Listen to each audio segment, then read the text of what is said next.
welcome to Legally Speaking with me, Tarun Nangia. Today we are going to discuss the topic of enforcement of domestic arbitral awards, part 1. Why we discuss this? Because India aims to attract billions of dollars in investment from all over the world. All these businessmen investing in India are looking for certainty of enforcement of contracts. And certainty of enforcement of contracts can only come if arbitral awards are enforced in a time-bound manner. If that doesn't happen, then these investors will run back away to the countries that they came from, and India may lose a big opportunity. And that is why we discuss this issue. We'll also highlight some problems that we are facing now as an industry, in the sense industry facing problems in enforcement of arbitral awards. And we have some of the best experts to speak on this issue. May I welcome Senior Advocate Ratan Singh. Thank you so much for joining us today and looking forward to some good interventions from you. Senior Advocate Percival Bilimoria joins us for the first time. Mr. Bilimoria, looking forward to some good anecdotes regarding some cases you have seen where enforcement is lagging, and looking forward to hear that from you. I have with me Alkanshri Daher. She's Managing Partner, Law Offices of India. You've seen her earlier on Legally Speaking. Ma'am, looking forward to some interesting interventions from you, and welcome on the show. I have with me Advocate Shashank Garg. He practices at the Delhi High Court, Supreme Court, but is very well known for arbitration. He does arbitration and the arbitration circuit. He's very well known. Shashank, looking forward to some good interventions from you today. We have one more new face on Legally Speaking today. May I welcome Arvind Kumar Ray. He's partner from Khaitan and Company. Arvind, welcome, and looking forward to some interesting anecdotes and interventions from you. Thank you, Tarun. To start with, may I request Senior Advocate Ratan Singh to lay the ground before we can move ahead. Mr. Ratan Singh, in the opening comment, can you lay the ground, and then we'll go for the introductory comments. Thank you, Tarun. And thank you, Tarun, for having this very important aspect being considered in this program. See, I must say this, that voluntary compliance of arbitral awards is very poor in this country as compared to lots of other jurisdictions. That is one. This has been a culture. You go and challenge the award. Every single award is almost challenged on one ground or another for its own reasons. And then, even if you fail in your annulment proceeding, still you do not comply with the awards. And why this happens? As I said, it has become a culture. It has to go. And it will go with certain fundamental measures which we may have to take. First thing, execution proceedings or enforcement proceedings in India take lots of time. In fact, for award holders, it is another battle which really starts in real sense after award comes in their hand. Now, question is how to take care of this. And if you ask me one single answer, I'll tell you that we need to have dedicated enforcement courts, dedicated execution courts in India. Execution of court decrees as well as awards are being handled by the courts, civil courts, which have to take care of so many other, a variety of works which they do. We need to have dedicated enforcement and execution court. Thank you for that opening comment, Senior Advocate Ratan Singh. Just one second, and I'll end this. Very interesting is, when you have any final order or judgment passed by any debt recovery tribunal, enforcement and execution happens under Second Schedule of Income Tax Act. And you see the speed of execution of the final judgment and order of the debt recovery tribunal's order. Why? Because they have got dedicated recovery officers. So my first comment is, that we need to have dedicated execution or enforcement courts. Thank you for that opening comment and an interesting comment at that. I'll go to Senior Advocate Percival Bilimoria for his opening comment on the show tonight. Yes, so I think that's a very good suggestion to have dedicated enforcement courts. But I think the problem also lies elsewhere. The problem also lies in the process. See, the law has evolved. I mean, there was a time, as Mr. Ratan Singh pointed out, when almost every award used to get delayed and questioned in the courts. And then because the courts were chock-a-block, it took another 3-4 years for that decision to come out. But now the law has evolved. The Sangyog decision of the Supreme Court very clearly lays down very limited grounds on which an award can be challenged. And see, if you think about it, there is no denying that there are some awards that need to be challenged. In terms of the percentage of those awards, it would be very less. So in that sense, we don't want every award to be challenged. But then nevertheless, if there is merit to the challenge, again, we should not let the procedure or the process stymie that situation. See, in any court of law, if you are a litigant, you always have an appeal, at least 2 appeals. It's a right of recourse.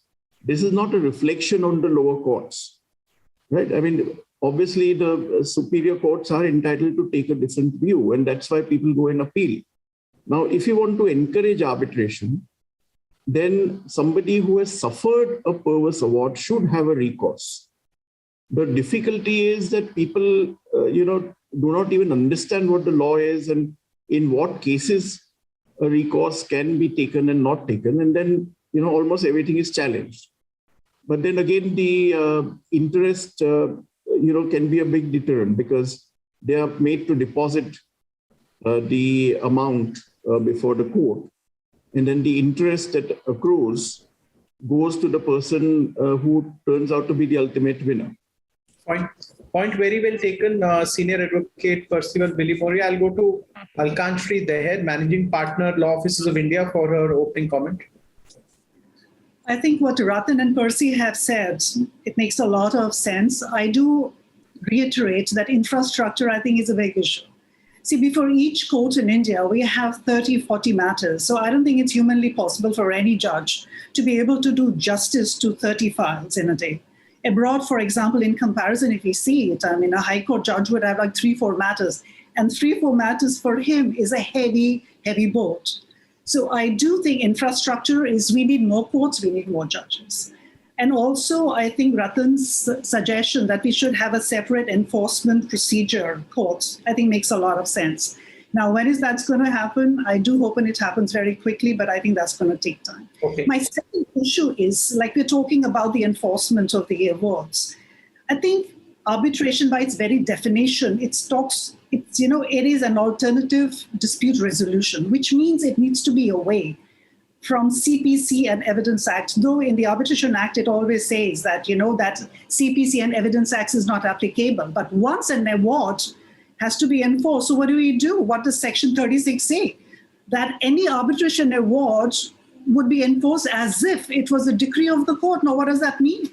That means after the arbitration, then again, we go back to the court. And there, all the procedures of CPC then apply. So that means after arbitration, then we are back to the court. And what does the execution court say under CPC? Section 47 says that the executing court shall ask all the questions pertaining to discharge satisfaction and enforcement of the award.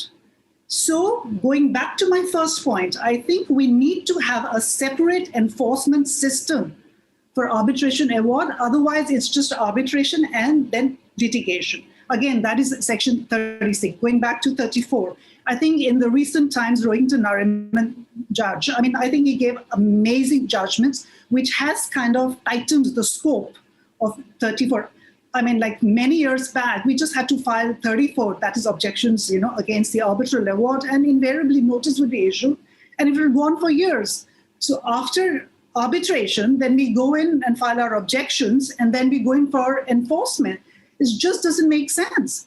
Because like I said, arbitration is supposed to make it more informal, speedy, and quick for the litigant. And in this case, it just doesn't happen because we are confusing and incorporating CPC, et cetera, into the arbitration process, which I think dilutes the very essence of arbitration. Thank you for that inaugural comment. I'll go to Advocate Shashankar for his opening comment. Thank you, Tarun.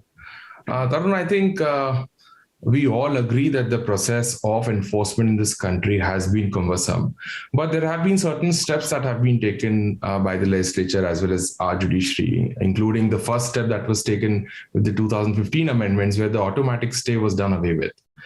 Now we are seeing increasingly, as far as Delhi High Court is concerned and many other high courts are now asking parties to deposit 100% of the award amount as and when they challenge an award. Now, that's not limited to private entities. So another development that we are seeing is, even if it is a government entity, including organization like NHAI, who's day and out before court challenging some awards, there is absolutely no differentiation. All parties, including government entities, are being asked to deposit 100% of the award amount, which I think is a very, very proactive step, because the money is immediately secured. Yes, there are delays and there are other ways to hinder the progress in that process also. One interesting step that the government took post they realized that there are 100% deposits are being made or are being asked by the court was to bring an amendment in section 36, where they say if the award prima facie has been procured, or the agreement or the award is procured by corruption or fraud, then there will be absolutely no conditions at all. So meaning thereby that it would be a stay on the enforcement without asking for any deposits whatsoever. So there are certain steps which are helping us make these awards enforceable much quickly, but also amendments in the law which are creating that sort of another parallel system of making it difficult for parties to get their money out. One quick aspect on what Percy said is the future interest that the arbitrator is giving. If that can create a deterrent. So what arbitrator must keep in mind is when they are awarding the future interest, it must be of an interest rate which is at least 2 or 3% more than the PLR on the prevailing date. Otherwise, it is not going to create a deterrent. If you're going to award a 6%, 7% interest, a party is going to very comfortably sit on that award and keep challenging it till Supreme Court. So future interest can be a very good way out if the arbitrators keep that in mind when they are awarding future interest. Thanks for that opening comment. I'll go to Arvind Kumar Ray. He's partner with Khaitan and Company. Arvind, your opening comment. Thank you, Tarun. I would agree with Mr. Singh that we need to have dedicated forum for enforcement of arbitral awards. But apart from what other panelists just said, I would like to add that now after the 2015 amendment in the Arbitration Act, we have a new provision which says that the arbitration has to be concluded within a particular period of time. Now, my point is, why can't we have a similar provision for enforcement? Now, why I'm saying is because also, if you see the Law Commission report of 2003, they emphasized on this and they said that, look, you have to create a provision which says that the enforcement has to conclude within 6 months. Now, if you see the 2021 judgment of Rahul Shah, a 3-judges bench of the Supreme Court, which was led by Justice Bobde as Chief Justice, in that matter also, they laid down certain guidelines which are to be followed by the courts, by the executing courts. And they said that, look, you have to finish all the execution matters within a period of 1 year. And they gave a direction to the high courts. Look, you have to update your rules as far as the executions are concerned. And now, I would also say that now the Supreme Court is also taking a pro-enforcement approach. Now, we have seen 2 orders in February this year, and the latest order is of 1st of March, where Justice M.R. Shah directed the Registrar of the Allahabad High Court to place all the matters which are pending before the Supreme Court. So I would say we need to have a multi-pronged strategy to ensure that the arbitral awards are enforced in time in an expeditious manner.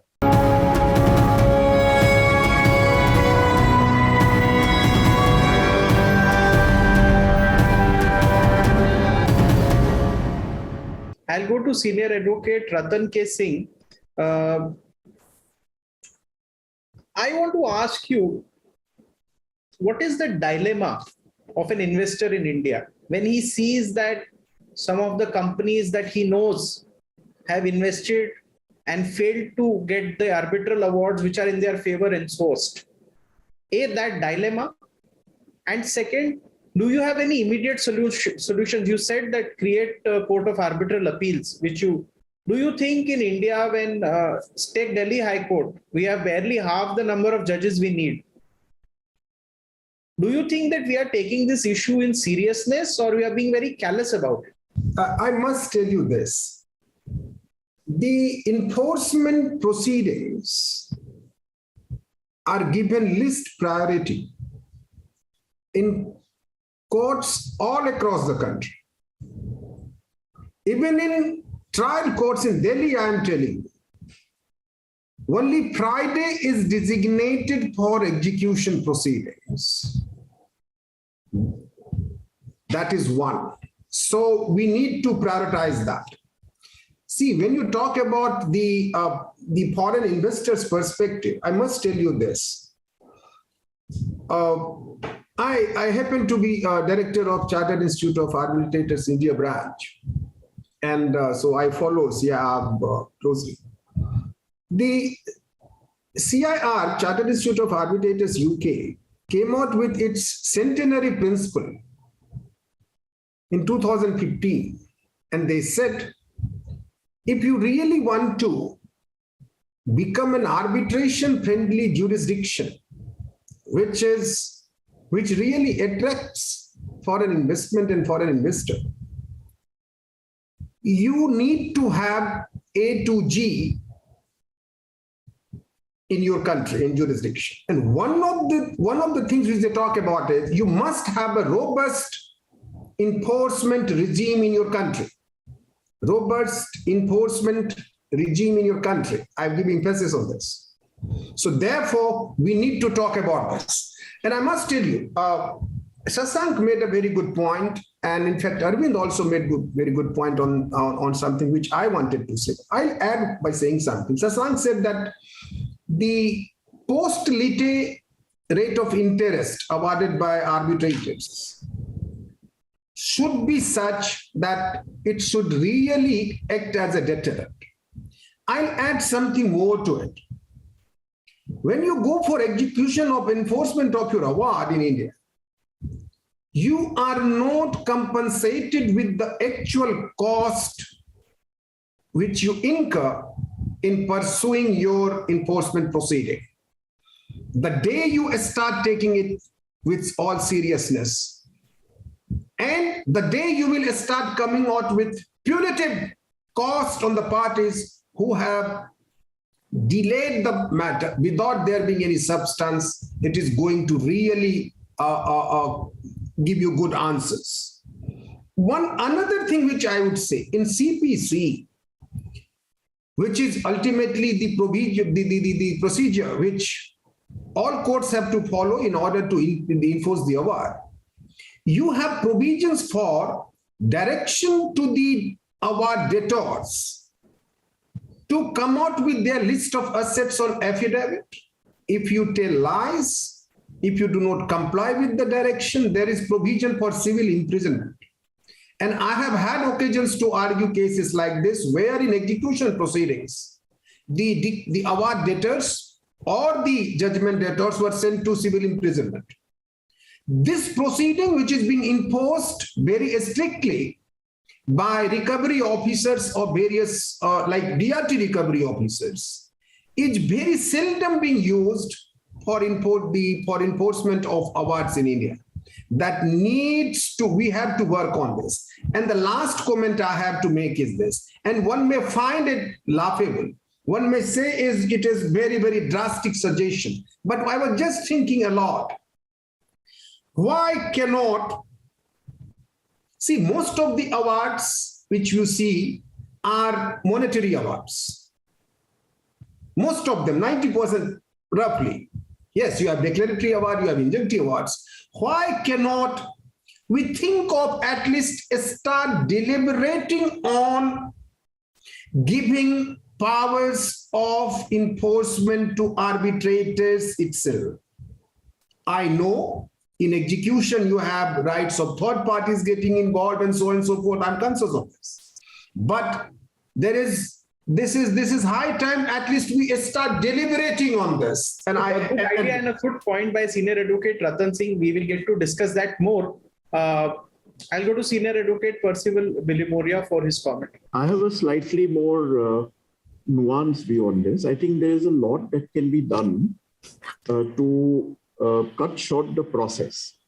So, for example, all domestic awards go to the district court first, and then they come to the High Court. Now, there is no need for it to go to the district court. It is something which is easily achieved by a very simple amendment to the law. Let the first original jurisdiction for Section 34 type of cases be with the High Court. Where I disagree is this feeling that, look, once an award is given, it must be enforced in totality. I agree that arbitration being a consensual process, you must abide by the award. In fact, in some jurisdictions, if you do not abide by the award, and if you delay it, then there can be damages for that, because that itself is a breach of the agreement to arbitrate. But at the same time, there is no denying the fact that even in some of the more mature jurisdictions, arbitral awards are overturned or sent back to the tribunal in certain cases. So I think our law has evolved to the point where the principles are very clearly laid down.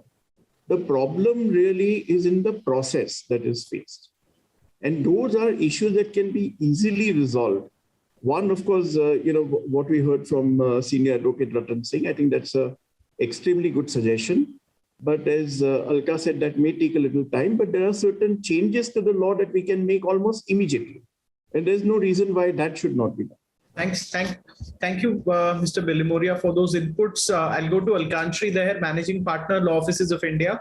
It is extremely important for any investor to come into India to know and acknowledge and realize that, whenever he's putting his money into India, the business and the rules and the regulations they wouldn't favor him, but they have to be seen to be fair and equitable. I must say that I don't think generally that is the idea. That is not the impression what international investors have about India. And that is indeed a sad thing. It is improving, but I think a lot needs to be achieved. I go back to my original point. I think the infrastructure really it needs to be pushed. We need many more judges, courts, arbitrators. And also, I think we also need to inculcate, I think it's just my very personal opinion because I've been around for a long time, but I do feel that sometimes the judges and the arbitrators, they could do much more and be much more proactive and be much more decisive. I think and like I said, it goes again to my original point, is that if one judge has so many matters before him, it's not humanly possible for him to be able to deal with 30, 40 files or cases in the most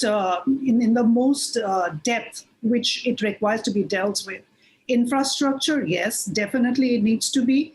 What Ratan was saying about having the arbitrator, I think is a very interesting point. Perhaps the arbitrators could also, but I think they would need a lot more infrastructure for an arbitrator to get into the enforcement system. He wouldn't be able to deal with it entirely on his own. So again, it goes back to the infrastructure. Now, how that is going to be dealt with is another area. Point. Sorry, go on. Yeah, if you complete. Yeah. So it needs to be, like, for example, we have London. London it still is SIAC, Singapore. These are the international communities where the enforcement of an award is so much more simpler. But over here, we tend to something very simple as under Section 34, we have the public policy. Anything or morality, justice, anything you file, anything under 34, what does this definition of public policy mean? It can be so wide. Of course, we do have judgments like Rowington. He did say that unless it doesn't shock the conscience of the court, it should not. Any arbitral award should not be interfered with in Bharatiya International. Exactly. So, but I go back to my original point: is the infrastructure needs to be tightened up. That doesn't happen. We have the acts, we have everything on paper. Point very well taken, Alkanshi. There we are about 4 minutes to go before we close this episode. So quickly, 2 minutes. Advocate Shashank Gar and then Arvind Kumar Ray, partner, Khaitan and Company. I'll make a very quick point, Tarun. I think there was a point which Mr. Ratan Singh made regarding civil imprisonment. The question I think that is being addressed is what is the consequence of delaying the enforcement? If you do not put or attach any consequences to these kind of acts, then you will have the difficulty in enforcing awards and it is going to take forever. The judgment that Delhi High Court penned down by Justice Midha and Bhandari Engineering was creating that sort of a dead trend. There was a comprehensive affidavit that was required to be filed where all the details of the directors was coming, that information was coming on board. So there was no need for asset tracing to be done. But, and this is for the benefit of your viewers, there is a myth that that judgment was overruled by the DB. In fact, it was only diluted to an extent. What the DB really said that by default, it can't be a Bhandari Engineering affidavit. By default, the court should really ask for a Order 21, Rule 41 affidavit. But if the court finds that there is a requirement for such a comprehensive affidavit, the court can go on and still ask that. And in fact, later on, Justice Bakru, in several judgments, in spite of the DB judgment coming in, has asked parties to file affidavit in terms of Bhandari Engineering. So that just gives you clarity that, you know, if you have comprehensive mechanisms such as an affidavit in terms of the judgment of the Delhi High Court, where so many details will come out, the directors will really be, on the edge of their seat. They would not risk non-compliance of any of the court orders. Point very well taken, Shashank. Arvind Ray from Khaitan and Company. So quick point on this. So with the existing regime, I believe we have to make use of the costs, the provision for costs which has been statutorily prescribed in the Arbitration Act. And so executing court must ensure that any kind of delays, any kind of obstructing tactics are penalized. It should be made a deterrent. They should impose exemplary costs, and that's how you can ensure that the awards are enforced in an expeditious manner. Secondly, on the imprisonment part, why can't we have another provision in the CPC or maybe in the Arbitration Act itself that flouting the orders of the executing court will be considered as a punishable offense? We have a similar provision in the Consumer Protection Act of 2019, which says that if you violate the orders of the National Commission or the State Commission, then you can be imprisoned up to 3 years. So I think these sort of steps will definitely go a long way in making India an investor-friendly country. Thanks. See, the good thing I like about today's show is some very good ideas that have come out of this show today. And very interestingly, you saw Chief Justice of India, Justice N.V. Ramana, pushing the Hyderabad, the International Arbitration Center. There is a new arbitration center that has come up in Gujarat, in Gift City. It shows that there is a willingness right in the political executive as well as in the judiciary to push arbitration. And these points are only furthering that agenda. By giving such inputs, I think we are improving. And if some of these inputs are accepted, maybe the agenda that India should be an arbitration destination would also be accomplished. I would like to thank Senior Advocate Ratan Singh, Senior Advocate Percival Belimoria, Alkanshi Deher, Managing Partner, Law Offices of India, Advocate Shashank Gar, Arvind Kumar Ray, Partner, Khaitan and Company. Thank you for your time and appreciate you could join us. Thank you so much.